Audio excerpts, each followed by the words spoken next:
Welcome to AmpedCast, your number one EDM community. Join us to hear conversations with artists and industry pros as they share stories, tips, and resources to help you amplify your success in music. Welcome to another episode of AmpedCast, where we share the stories of the artists you know and love and get a look at what it's like behind the decks of their artist journey. And today with me, we have Boogietraxx. Hey, what's going on, everybody? Boogietraxx. Government name is Brandon. How y'all doing today? It is so good to have you here. I know we have been talking online for quite a while now. I love your music. I love your high vibe that you bring. Oh, thank you. Appreciate that. I'm super excited to have you on Well, today. super excited to be here. A long-time listener, so I've been a fan. Aww. But great to be here and great to spend time with you today. Thank you for being here. So, Brandon, tell us a little bit. How did you get started in music? Yeah, so I started off playing drums in fourth grade, and it was part of like the public school that I went to. I grew up in New York. Sadly, they took away the arts from public school by the time I hit fifth grade, and so unfortunately, like I kind of stopped playing drums from there. But like a lot of folks just my age and around that time, like we ended up finding musicianship and playing music in church. So I couldn't afford a drum set, right? So I ended up, I was very active in the church. I ended up starting playing drums in the church. They needed a drummer for the youth group. So that's how I started there. And then from there, developed into playing in bands with friends in high school.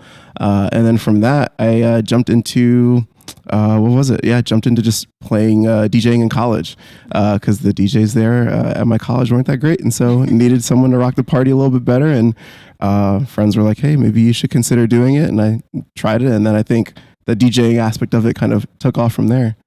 That is so cool. I love that story too of like how music found you and how you found it through church, and then you moved on into all sorts of different things. And so when you started out DJing in college, what was your style the same as it is now, or was it like completely different? Oh, it was completely different. Okay. Honestly. Yeah, let's hear about DJing it. So a bunch of my college roommates call ourselves the Shades because we're from like different nationalities and everything like that.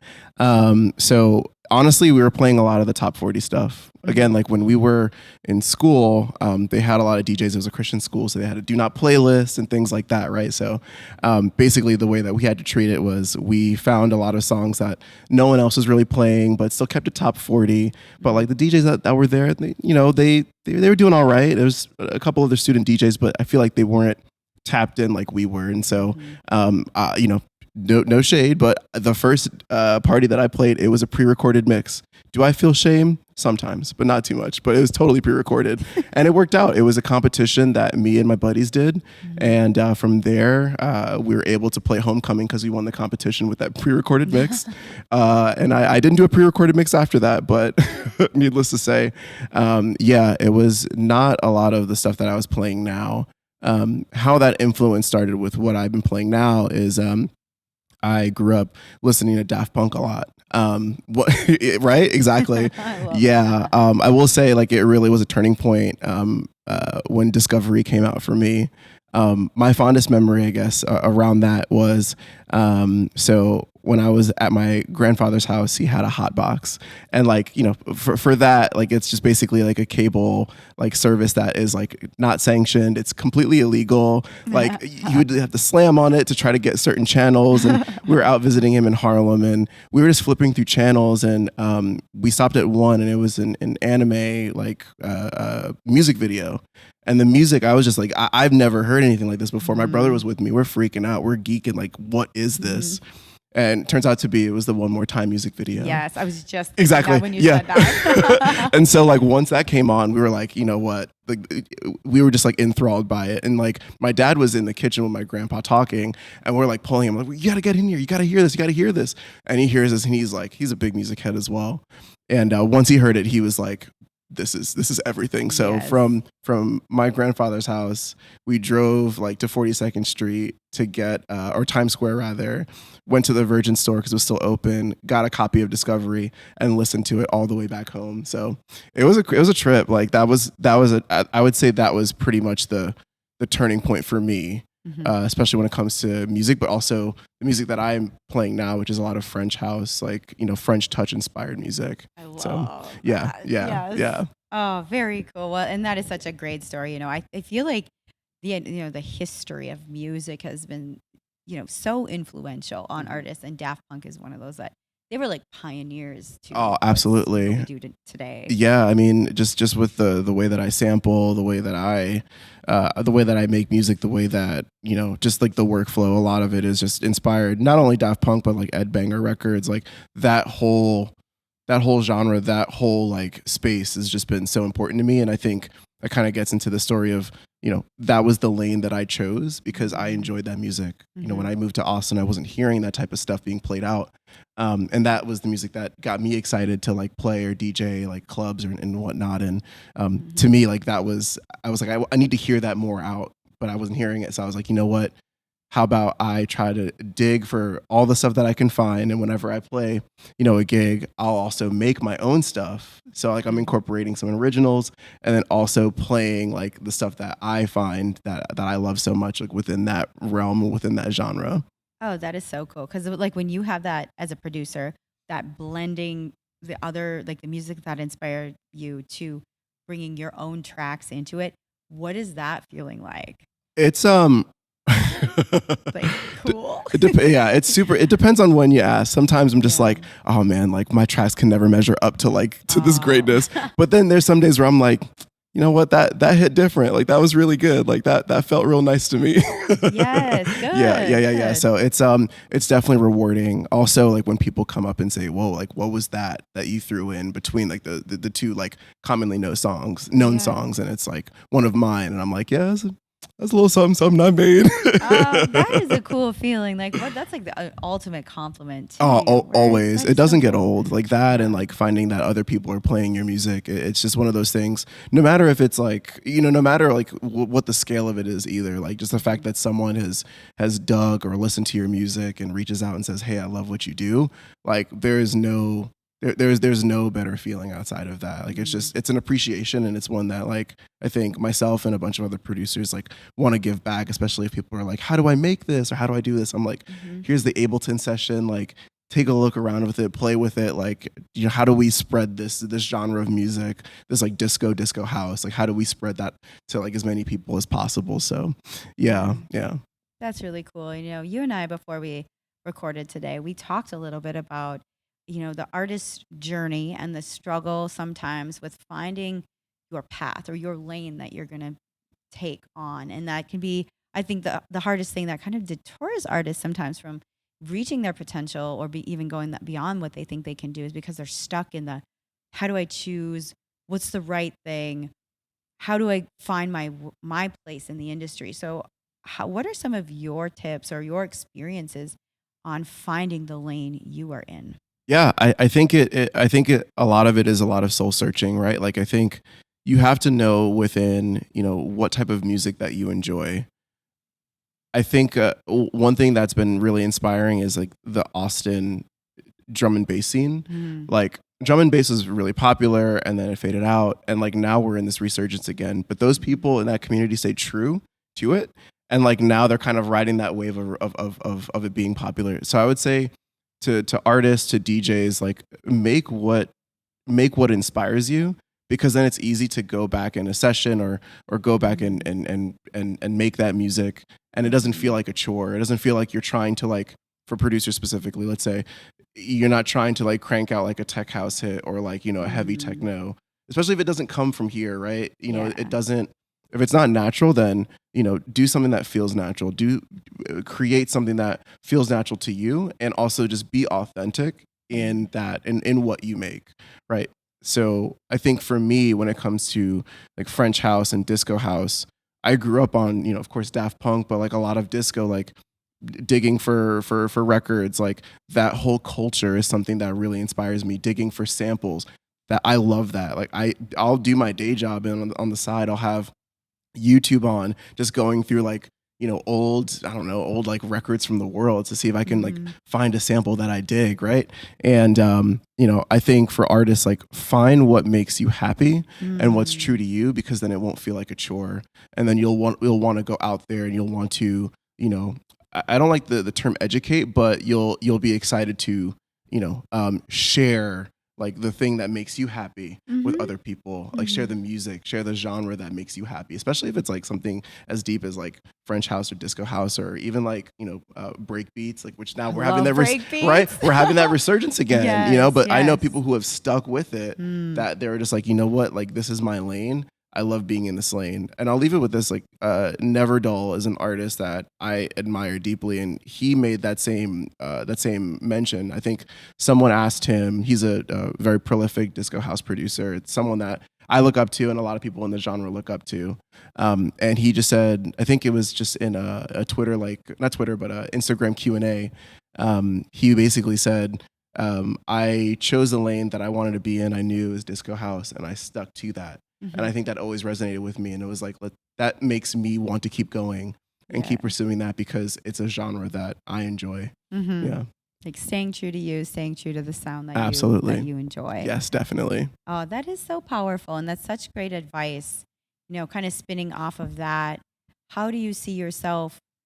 As you stay in that kind of lane you're in, how do you continue to develop and grow as an artist? Even like if you want to kind of stay with one sound, but you still want to grow. What are some tips and tricks on how to do both of those Oh, things? see, that's the best part of that is it's the community, right? Like you Yes, can't do it on yes. your own. And Mm-hmm. so, you start, as you start, whether it's producing or DJing, like in that genre that you love, then you start meeting similar people who are like that y'all gravitate towards each other, right? Mm-hmm. And then y'all are starting to share records with each other. You're starting to share like productions with each other. It's funny, like now that I think about it, like for the folks that I've kind of started this path with, or just people who started DJing, or rather started producing, especially when they had time during the pandemic, like we were just like sharing records with each other, like disco Yeah. records, and then we started producing, and then I learned something that someone else is doing, and I'm like, how do you do that? And I think with the community aspect of it, we're all just trying to see each other grow. We're all trying to Yeah. play each other's records. So like we'll just ask, hey, how did you do this? How did you do that? Or like how do we collab on something together? And Mm-hmm. that's what keeps you sharp. That's what keeps you growing, because you're learning from your community of people who play a very similar genre than you. And it's like when you give back into the community, it gives back to you. I think I probably phrased that Yes. wrong, but you know what I mean. No, I totally understand. I think that too. It's like when you put something and you give that honesty and that love, Yeah. you're gonna receive it back, and Right. that's so cool. I really like that too. And so on your journey, because you've been an artist, how long have you been an artist now? Would you say professionally? I mean, just doing this Boogietraxx stuff, I'd say Mhm. since like I was really doing a lot more DJing from like 2017. I would say it started in 2019. I don't know if I Okay. want to listen to the records that I made in 2019, but we'll start there. Okay, that's incredible. So since that journey began, Yeah. what is like a roadblock or a hurdle that you've been challenged with that you overcame as an artist? Yeah, I think it's I think a big part of it is just trying to gain confidence in the work that you put out. There's several pathways. Sometimes I contradict myself, but I feel like sometimes I created that own roadblock where I'm just like, you know what, I made this. Especially when I Mhm. started out, I'm like, this doesn't sound good.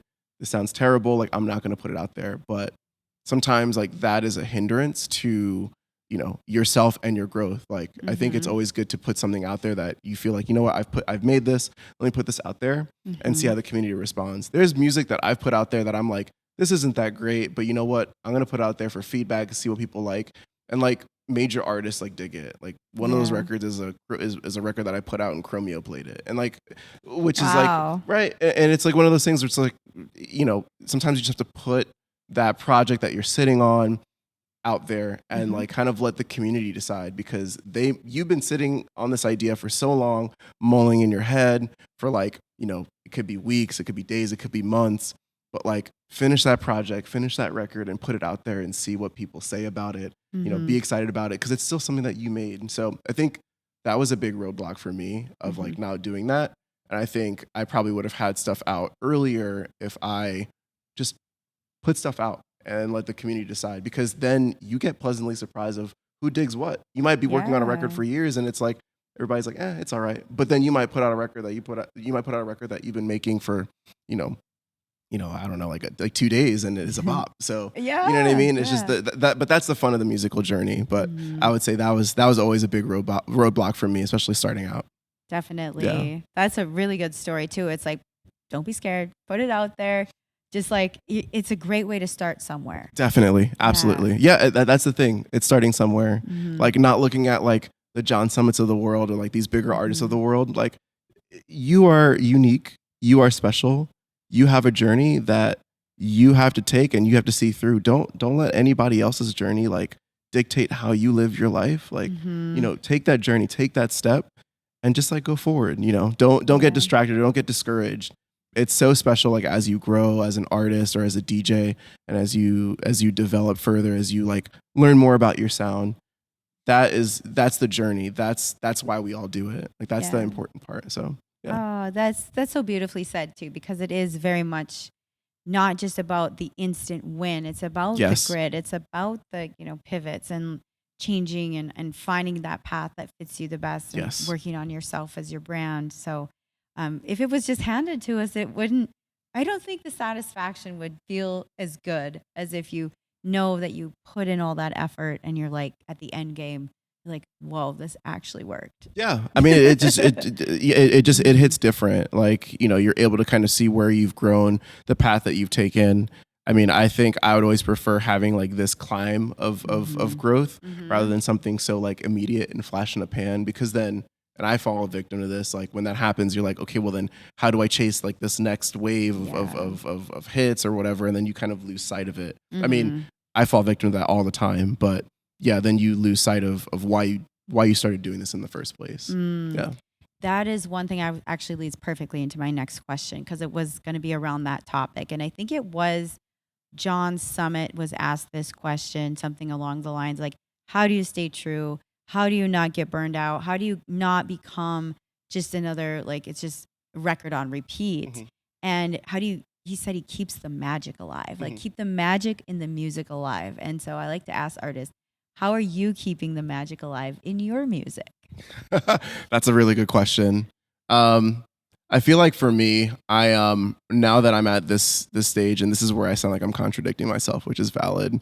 I will make a lot of things, and I will start curating like what I think really does feel like it has that magic. Like what's something that I've made that has that little extra oomph that I'm like, I know is like really special, whether it's like the sample that's been selected or like the way it makes me feel, or when I share it with my peers, like, does it make them feel something? And like, you'll be surprised when you share stuff or when you share records with your friends and or just like, your peers in the industry or in your community.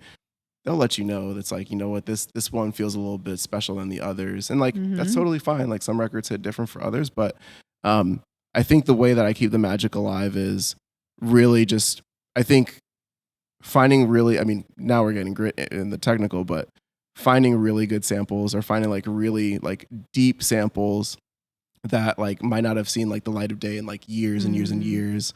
That's part of it. And I think for the community of folks that I, play music with, like, or just, that disco house community, like the more you dig deep for a sample, like the more people are like, damn, they're like, I didn't realize, like, who is this? Like, what is this? What's getting crazier now, maybe not the magic alive, but what's getting crazier now is like people creating house music and songs like that using tools like Suno, like AI. And so basically like going into Suno and saying, make me a 70s like style, like disco beat that's like completely AI generated, and you make something really special with it. I feel like that's like the next wave of how to keep the magic alive. But that's a whole different conversation. That's a whole nother podcast. We might have to have you back. Seriously, yeah.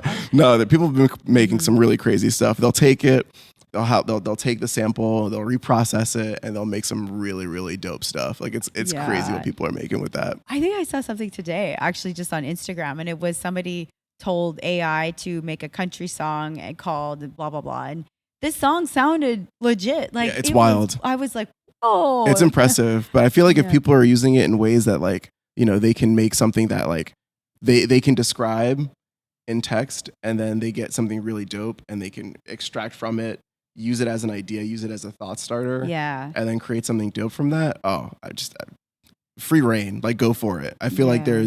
that is such an untapped spot that people can really start making really dope music from. 100%. I feel like the same. It's like use it as kind of a jump off, or like Yes, there's absolutely. some, like use it. I always like to think about use it like with respect of the music and like Yes. the creative process, and Yeah. like use it as another tool, as like Yes. something to help you create. Absolutely. Yeah. I think bangers are to be made with that. Bangers Definitely. to be made. Oh, this has been such a fun conversation. It's been great to hear kind of your artist journey so far. I'd love to hear, what do you have next on your journey? Yeah, I mean, I've got a record coming out on a UK label called Another Rhythm. Super excited. Been trying to land something with them for quite some time. I worked with a producer named Schroeds in LA, and we have a song called Hold On coming out next month. So, coming out in July. So really excited for that. Just dropped one record that came out last week, or came out recently, called One Time, with a producer named JT here in Austin, and a Sydney-based producer named Street Player in Australia. And that's been going off, been getting really good support, got Spotify playlisted. So like those are like the little wins, right? Like those are the Nice. wins that feel good. So Yes. yeah, just doing that. And I think honestly a big focus for me is trying to play shows outside of the city. Like people have been reaching out, and haven't been able to like do that. It kind of like in the start of the journey. And so now that, things are normal, like travel is normal, I'm starting to figure out like how can I go out and travel to these places who have, people that I've known for, I don't know, years, like in production and just like being internet friends. But, later this year I'm going to New York to play a couple shows. So stuff like that, Yeah. I'm doing the world tour of all of my internet friends. That is cool. Like that's And so- a big stepping stone. That's awesome. Yeah, that happened in Mexico City earlier this year in February. I was able to meet yeah. a close friend of mine named Jesus, who runs Super Spicy Records, which is a great label, and known him for years. He signed my first record like in 2020. And it was really special to be able to like hang out with him, spend time with him, and just be a part of meet so many people in that community in Mexico City that I've talked to on the internet for like years, and being able to Yeah. like play music in front of them and like collab with them, all this other stuff. Like it was such a good time. So that's like the goal for like these next couple of years, like not having them just be internet friends anymore, but going out and playing shows and meeting all the people who have been so impactful in this journey. So yeah. That is so cool. I love that when you get to meet people in person, you get to Oh, meet definitely. those souls that have been touched your life.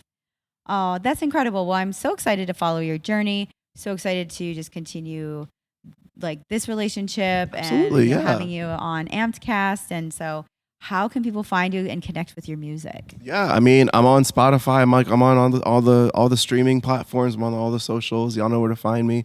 Boogietraxx, 2 X's, please. And easy to find. Y'all can't miss me.